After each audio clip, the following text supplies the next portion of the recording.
Palavra de vida, de esperança e de salvação. O Espírito Santo de Deus está neste lugar, nesta manhã. Creia nisso. E o texto básico para a nossa meditação nesta manhã está na epístola que escreveu o apóstolo João, no capítulo 1 e no versículo de número 3, que nos diz: o que temos visto e ouvido, anunciamos também a vós outros, para que vós, igualmente, mantenhais comunhão conosco. Ora, a nossa comunhão é com o Pai e com o Filho, Jesus Cristo. Glória a Deus. E o tema para a nossa reflexão nesta manhã é um chamado para a comunhão.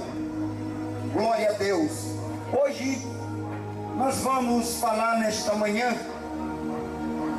do grande chamado de Deus para que nós possamos ter comunhão com o seu Filho Jesus Cristo. O texto que nós lemos na epístola segundo escreveu o apóstolo João, quando João escreve esta epístola, ele fala da alegria que é Jesus Cristo. Ele fala do amor de Deus para com os homens. João, ele fala de Jesus Cristo como o verbo vivo que se fez carne e habitou entre nós. Ele também fala de Jesus como luz, com muita alegria, com muita ênfase e satisfação. Ele também nos diz que se nós pecarmos, Jesus Cristo agora é o nosso advogado diante do nosso Pai Celestial, para que nós possamos ser redimidos das nossas culpas. E eu me senti tocado quando li esta passagem, me senti tocado pelo Espírito Santo para falar deste assunto nesta manhã, sobre comunhão. Olha o que nos diz na primeira epístola que Paulo escreve aos Coríntios, no capítulo 1 e versículo de número 9, nos diz: fiel é Deus, pelo qual foste chamado para a comunhão do seu Filho Jesus Cristo.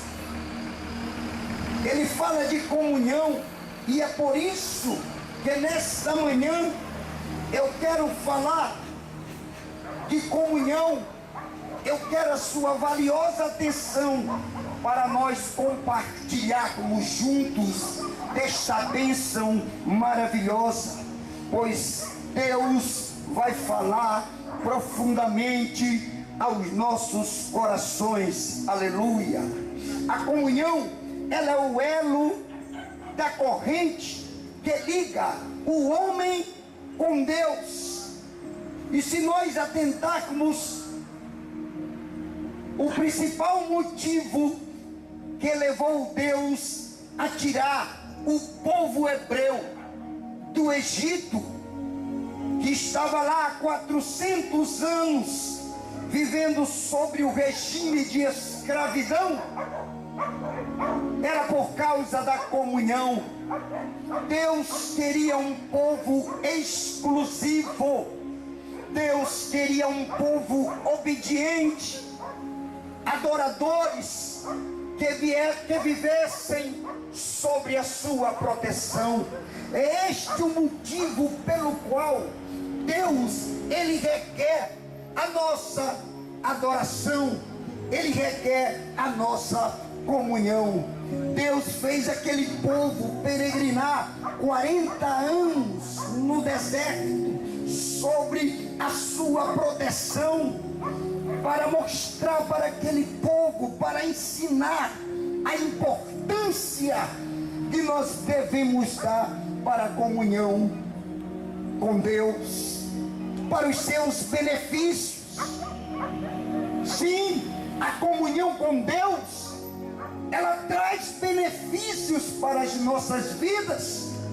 Foi por causa desta tão necessária comunhão que Deus, no ano de 598 a.C., Ele levou a nação de Israel para o cativeiro na Babilônia, por causa da rebeldia, da desobediência. E Deus, Ele queria daquela nação que Ele tirou do Egito, Ele queria comunhão, Ele queria que aquela nação fosse vivida sobre a sua guarda. Por isso Deus a enviou para o cativeiro babilônico. 70 anos aquele povo passou em terra estranha, vivendo como escravos. E aí, todo esse tempo de escravidão fez com que o povo de Israel se arrependesse. Aleluia.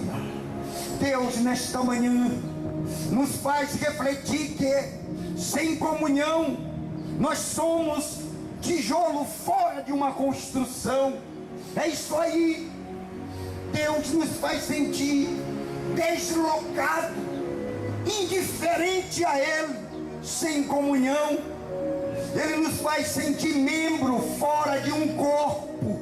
Que corpo é esse? O corpo de Jesus Cristo, a videira verdadeira. A palavra de Deus, ela nos diz: olha, sem mim nada podeis fazer. Deus requer de nós, Deus fala para nós nesta manhã sobre a verdadeira comunhão. Em Atos capítulo 2, versículo 42, nos diz que os discípulos, eles perseveraram na doutrina dos apóstolos, e na comunhão, e no partir do pão, e nas orações. É isso aí. Os discípulos perseveraram em comunhão com Deus. É isso que nós estamos precisando. Jesus Cristo, antes dele ser crucificado, Ele reservou um local separado para realizar a Santa Ceia. Para nós, a Santa Ceia é um marco histórico, é um marco glorioso, que nos faz lembrar do sacrifício, fazendo assim realçar a nossa comunhão com Ele. A Santa Ceia é o maior elo de comunhão que nós temos com Jesus Cristo, se tornando um momento com Cristo, para que a nossa comunhão ela possa ser realçada. Está lá em Mateus, no capítulo 26, versículo 26. Jesus, no momento da Santa Ceia, Jesus apresentou ali o pão como símbolo do seu corpo, que ia ser sacrificado na cruz, e o cálice com o vinho da videira, representando o sangue da nova aliança. Aleluia. Olha o que diz em Mateus capítulo 26, versículo 28. Ele diz: olha, porque isto é o meu sangue, o sangue da nova aliança, que é derramado por muitos para a remissão de pecados. Aleluia. A Santa Ceia é o elo de comunhão, de lembrança, de esperança, de uma nova aliança que agora Jesus Cristo, Ele realça em nossas vidas. Nós precisamos de comunhão. Jesus, Ele fez da comunhão com os seus discípulos e com todos aqueles que o procuravam um meio de anunciar o reino de Deus. Olha o que Jesus nos diz lá no Evangelho segundo Mateus, no capítulo 9, versículo 12, ele nos fala do que precisamos. Ele nos diz assim: olha, quem que precisa de médico? É quem está saudável ou quem está doente? Quem que precisa de médico? É quem está saudável ou quem está doente? Jesus está mostrando a necessidade que nós temos dentro de nós, porque nós somos doentes espirituais. Jesus dizia: olha, os justos, os sãos, não precisam de médicos, e sim os doentes. Aí ele diz: porém, aprendei o que significa misericórdia quero, e não sacrifício, porque eu não vim para chamar os justos, mas os pecadores ao arrependimento, à comunhão com Ele. Aqueles que são justificados não precisam de misericórdia. Jesus está chamando o homem para a comunhão. Jesus está nos dizendo: olha, meu filho, eu procuro corações que desejem o reino de Deus. Não procuro corações religiosos. Jesus disse assim: misericórdia sim, sacrifício não. Quando ele diz misericórdia sim, é porque ele está dizendo que aqueles que desejam o reino de Deus, que se autoavaliam e se acham que estão no erro e que precisam de salvação, eles alcançam misericórdia. Aí ele diz sacrifício não. Ele fala para aqueles que se acham auto-justificados, para os religiosos, para os hipócritas. Sim, Jesus está dizendo que Ele quer encontrar um coração que queira verdadeiramente a verdadeira comunhão. Alguém que queira ser justificado pelo seu sangue. A primeira epístola de João, no capítulo 1, e versículo 7 nos diz: mas se andarmos na luz, como Ele na luz está, temos comunhão uns com os outros, e o sangue de Jesus Cristo, seu Filho, nos purifica de todo o pecado. Aleluia. Nós precisamos de comunhão. Jesus nos ensina a nos aproximarmos dEle, a viver na dependência dEle. Jesus nos ensina que nós temos que nos arrepender, nós temos que deixar a nossa vida de pecado e se chegar para Ele, para que Ele tenha misericórdia de nós, para que nós alcancemos a comunhão necessária para viver com Ele na glória. Aleluia. Você tem que entender, olha o que eu vou te dizer nesta manhã. Você tem que entender que vivemos em uma sociedade que só nos ensina a competir. Sim, uma sociedade que só nos ensina a buscar ganhos, mas não nos ensina a amar. Não nos ensina a amar.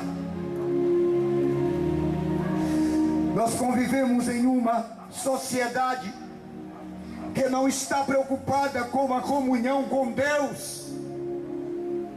Não.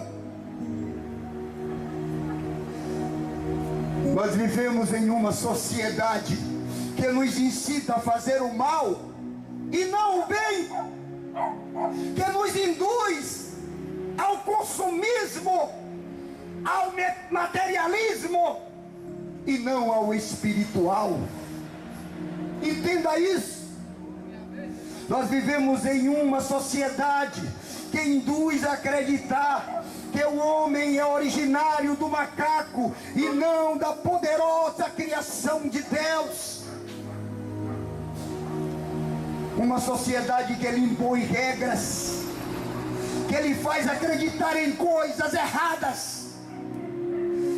E eu te digo nesta manhã, debaixo do sangue de Jesus Cristo, é hora de deixar de ser levado por historinhas, por educações levianas, e nos libertarmos e buscarmos a salvação em Cristo, nos tornarmos loucos para este mundo.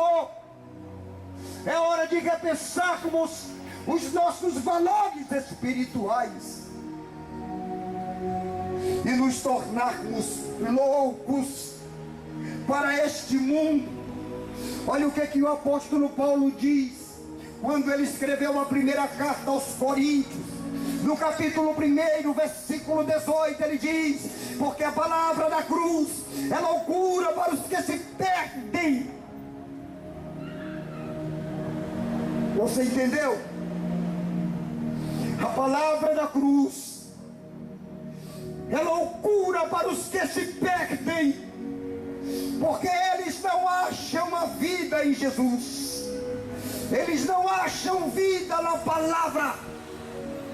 Mas Paulo continua e diz: mas é o poder de Deus para a salvação de todo aquele que crê, de todo aquele que deseja. Aleluia, glória, bendito seja Deus. Qual é o acordo que deve existir entre você e Cristo para que haja comunhão? Qual é o acordo? Se quisermos andar com Cristo, devemos andar no mesmo caminho que Ele anda. Eu quero muita atenção de você nesta manhã. Qual é o acordo que temos que seguir para nós termos comunhão? Nós temos que andar com Cristo, devemos andar no mesmo caminho de Jesus. Mateus capítulo 7, versículo 14, ele nos diz que o caminho é estreito e são poucos que caminham por ele. A Bíblia diz que para nós termos comunhão com ele, nós temos que andar pelo mesmo caminho que ele anda. E Jesus nos diz que o caminho é estreito e são poucos os que conseguem entrar por este caminho. Aleluia.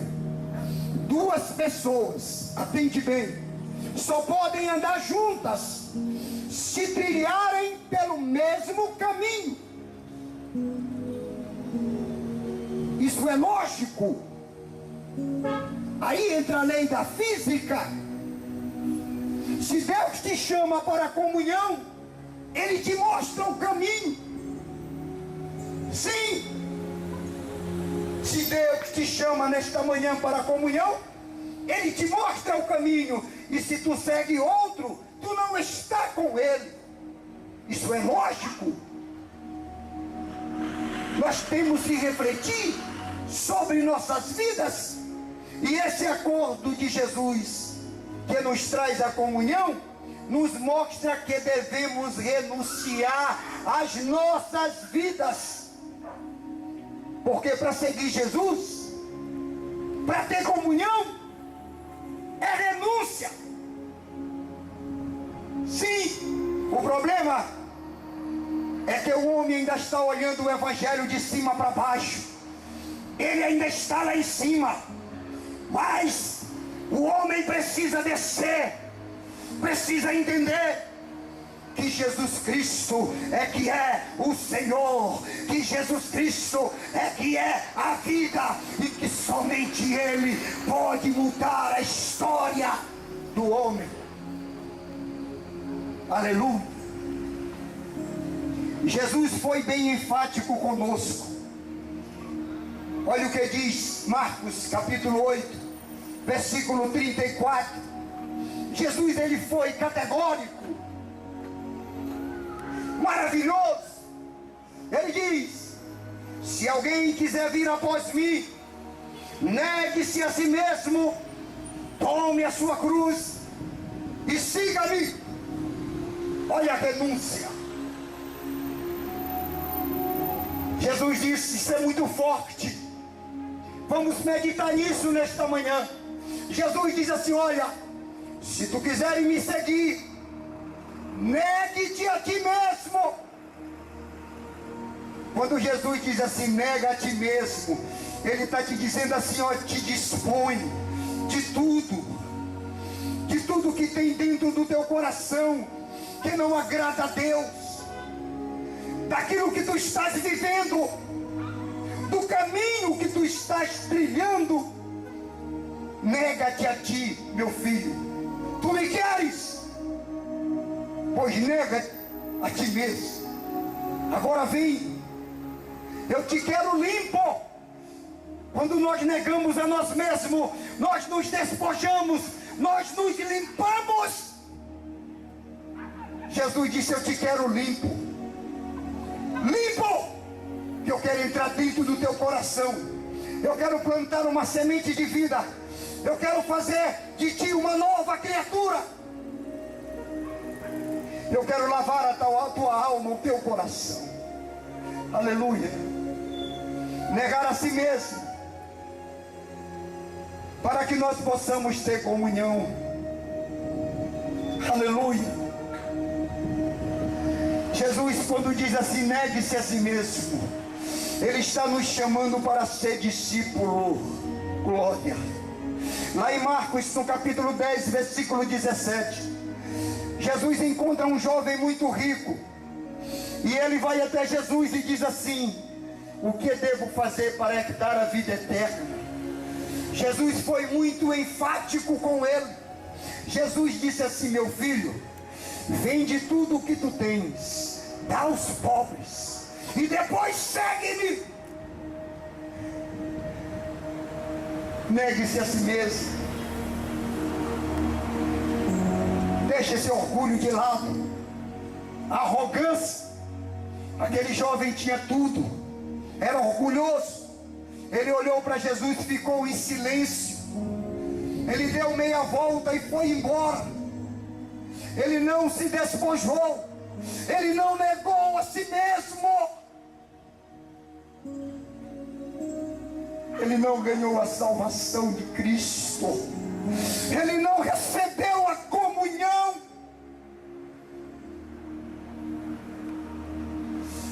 O mundo está vivendo enganado.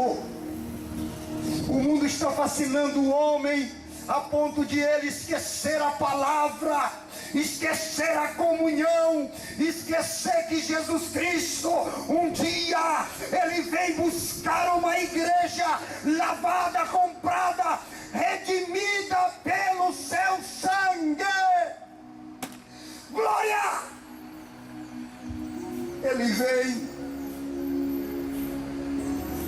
e para nós subirmos, nós temos que estar em comunhão com Ele.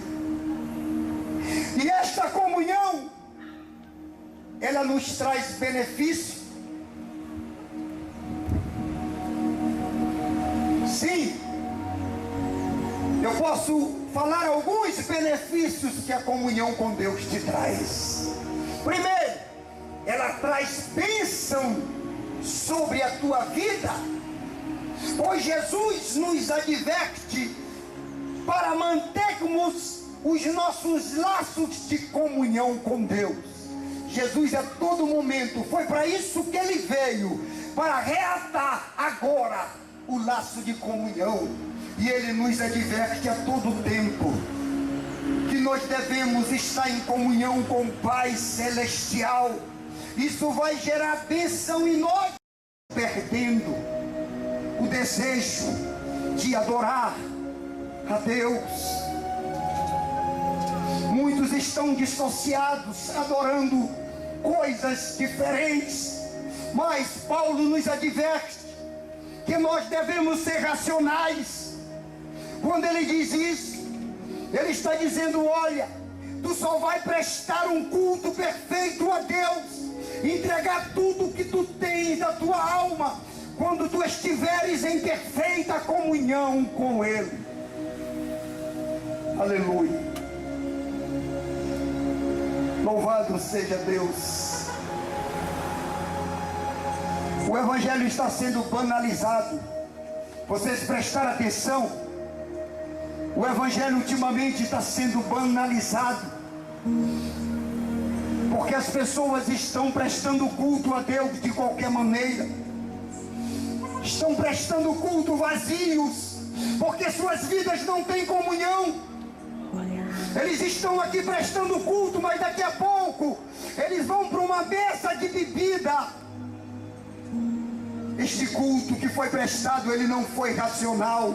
O culto racional que nos traz a comunhão é aquele culto aonde nós já deixamos o Espírito Santo entrar em nosso coração. Aleluia. E aí sobe para Deus. Aleluia.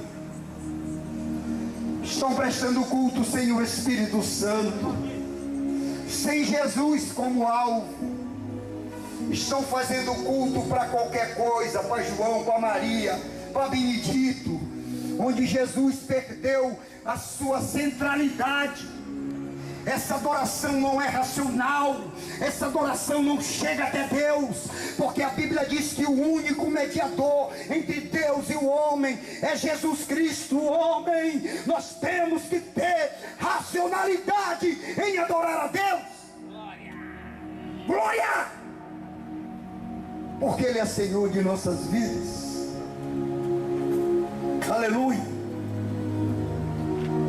Quando Paulo recebe notícia da cidade de Corinto, preste muita atenção para isso. Quando Paulo recebe notícia da cidade de Corinto, a cidade estava mergulhada no engano, estava mergulhada na idolatria e na prostituição. Paulo havia fundado a igreja, mas agora a igreja estava se desviando para a idolatria, para o engano, falsas doutrinas e para a prostituição. A cidade de Corinto era uma metrópole portuária e o comércio era muito forte, era uma cidade muito grande, mas ela tinha perdido a direção do que era o verdadeiro culto de adoração a Deus. Isso nos traz a realidade para nós. Nós não podemos perder o foco de Jesus Cristo.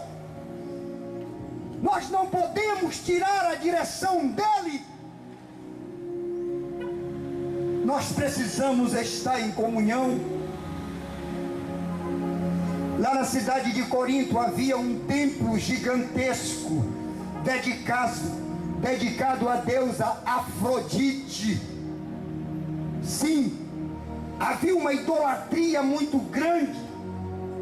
Na cidade de Corinto tinha um templo gigantesco dedicado a deusa Afrodite, que era a deusa do amor.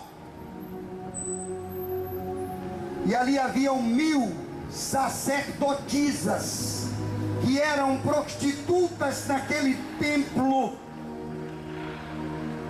e que faziam sacrifícios cultuais. Você entendeu? A cidade de Corinto havia um grande templo dedicado a deusa Afrodite. E dentro daquele templo ali, haviam 1000 prostitutas cultuais que prestavam culto aquela divindade do amor. Olha só, que aquelas pessoas perderam o foco. Perderam o foco daquilo que Paulo nos diz, que é Ele o mediador, que é Ele o único que nos leva até Deus. Aleluia. E milhares de coríntios daquela cidade adoravam aquela deusa. Milhares de povos ali adoravam aquela deusa. Havia também ali um culto a Apolo, outro deus que era cultuado na cidade de Corinto. Aquele povo havia perdido o foco da adoração a Deus. Aquele povo havia perdido a comunhão. A adoração a Apolo induzia a juventude de Corinto e também a juventude da Grécia, que eram cidades muito perto, a se entregar ao homossexualismo. Obras malignas. Nós não podemos perder a nossa comunhão com Deus. Nós não podemos perder o foco daquele que nos chamou, daquele que nos deu a única esperança que nós temos, aquele que nos redimiu. Eu não sei se você deseja cruz, eu não sei se você deseja comunhão com Ele, mas eu posso te dizer nesta manhã, a verdadeira comunhão está em você se arrepender, entregar a sua vida e aos pés da cruz deixar tudo que te atrapalha e dizer: Senhor, agora meu coração é teu. Glória! Nós precisamos de comunhão. A humanidade está cega. O povo está seguindo rituais. O povo está seguindo legalidade. Mas Jesus não deixou isso para nós. Não. A única coisa que Jesus requer de ti não é sacrifício de andar de joelho em escadaria de igreja. Não é daqui para São Luís a pé com tijolo na cabeça. Não! Jesus não quer isso de nós. Isso é sacrifício de tolo. Jesus só quer um coração desejoso por Ele. Aleluia. Jesus só quer um coração disponível, aonde o Espírito Santo possa entrar, possa trabalhar, possa trazer uma nova vida de comunhão com o Pai Celestial. Olha o que Paulo, ele falava ao povo de Corinto, que combatia aquela prostituição. 1 Coríntios capítulo 6, versículo 13, ele disse: mas o corpo não é para a prostituição, senão para o Senhor, e o Senhor para o corpo. No versículo 15 ele diz: não sabeis vós que o vosso corpo não são membros de Cristo? Olha ele alertando para nós: não sabeis vós que o vosso corpo é membro de Cristo? Tomarei, pois, os membros de Cristo e os farei membros de uma meretriz? Como que daremos nossos corpos à prostituição? Jesus está nos dizendo: não sabeis vós que os vossos corpos são meus? Darei os vossos corpos para ser meretriz? Não, não por certo. Aí ele diz no versículo 18: fugi da prostituição, fugi da prostituição. Todo pecado que o homem comete é fora do corpo, mas o que se prostitui, ele peca contra o seu próprio corpo. Você entendeu? Todo pecado que o homem comete é fora do corpo. Por exemplo, pecado de idolatria, ele adorar outros deuses, é fora do corpo. Pecado de homicídio, ele matar uma pessoa, é fora do corpo. Mas a Bíblia está dizendo: mas a prostituição não. A prostituição, o homem peca contra o seu próprio corpo. Aleluia. E Paulo está nos advertindo, meu filho: fuja Fuja da prostituição. Entre em comunhão com Deus. E o terceiro benefício que nos traz a comunhão é a salvação. Só alcançaremos salvação se estivermos em comunhão. Jesus vem buscar a sua noiva, a sua igreja, a sua amada. Mateus capítulo 25 nos conta uma história belíssima de 10 virgens. A Bíblia diz que eram 10 virgens prudentes e 10 virgens loucas, e elas estavam esperando o noivo. A Bíblia está fazendo uma alusão à vinda de Jesus Cristo. A Bíblia está fazendo uma alusão que nós devemos estar preparados para a vinda de Jesus, para nós recebermos o nosso noivo, a salvação, aquilo que Ele nos promete. Glória! A Bíblia diz que haviam 5 noivas prudentes e 5 noivas nécias, imprudentes. E quando o noivo chegou, somente 5 noivas estavam com azeite na lâmpada, e outras, elas tinham ido comprar azeite. Elas não estavam preparadas, seus azeites tinham acabado, e o noivo chegou, e elas não entraram para as bodas do Cordeiro. Glória! A comunhão é um passo para nós nos prepararmos para a salvação. Creia nisso, receba de Deus nesta manhã. Que Deus em Cristo nos abençoe para sempre. Amém.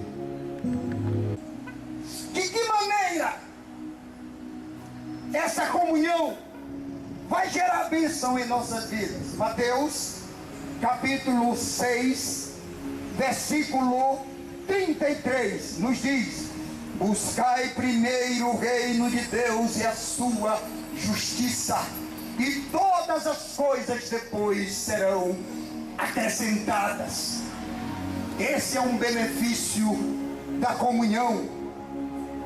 Jesus nos adverte: buscai primeiro o reino de Deus, mas o homem está fazendo ao contrário.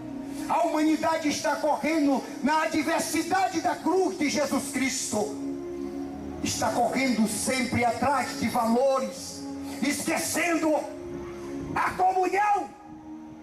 E Jesus está dizendo: buscai primeiro o reino de Deus e sua justiça. Olha que perfeito! O reino de Deus e sua justiça. Aí ele diz assim depois: as outras coisas vos serão acrescentadas. Aleluia!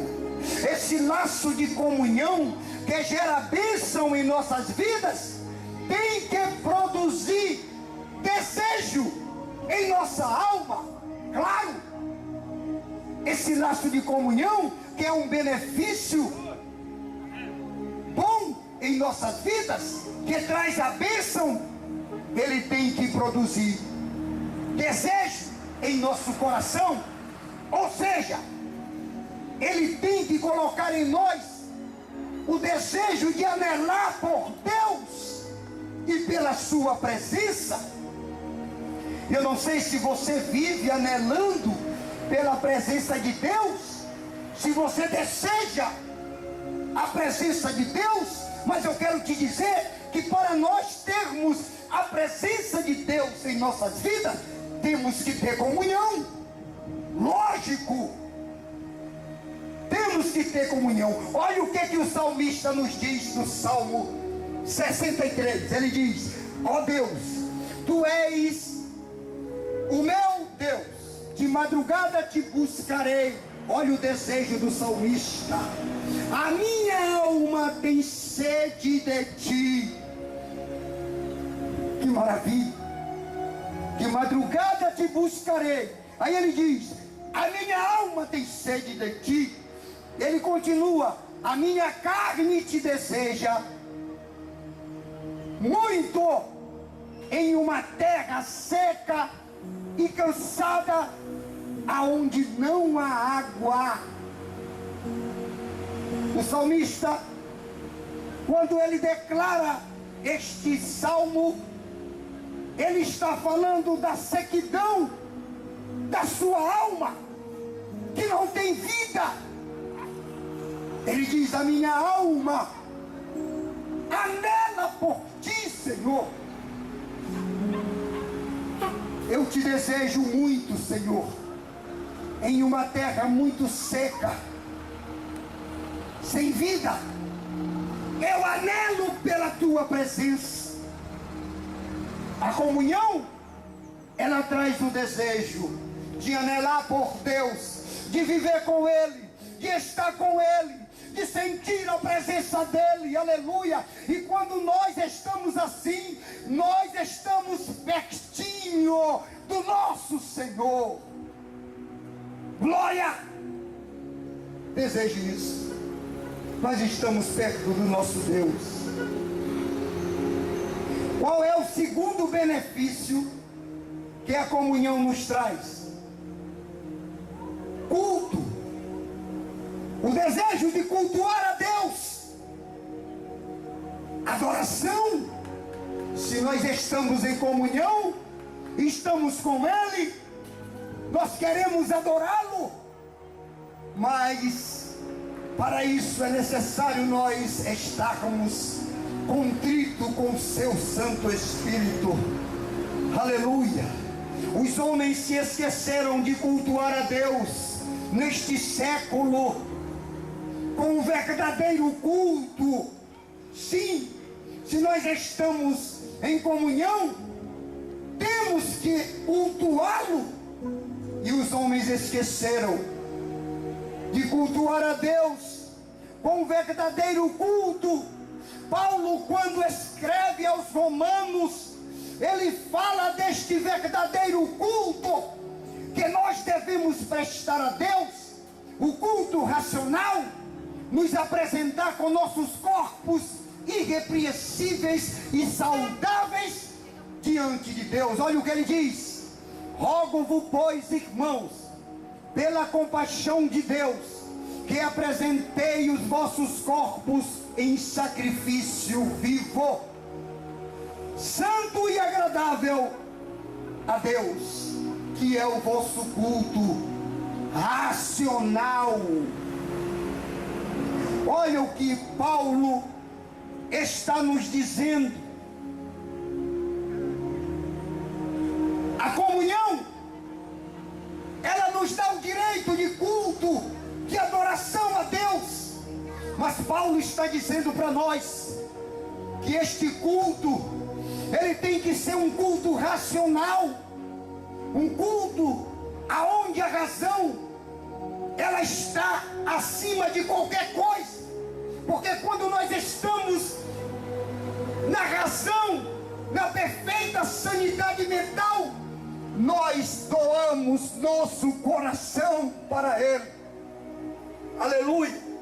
A racionalidade é um fator importante para a comunhão. Sim, a racionalidade é um fator importante para a comunhão, pois a humanidade está perdendo esta racionalidade. A doutrina da comunhão, ela está sendo esquecida.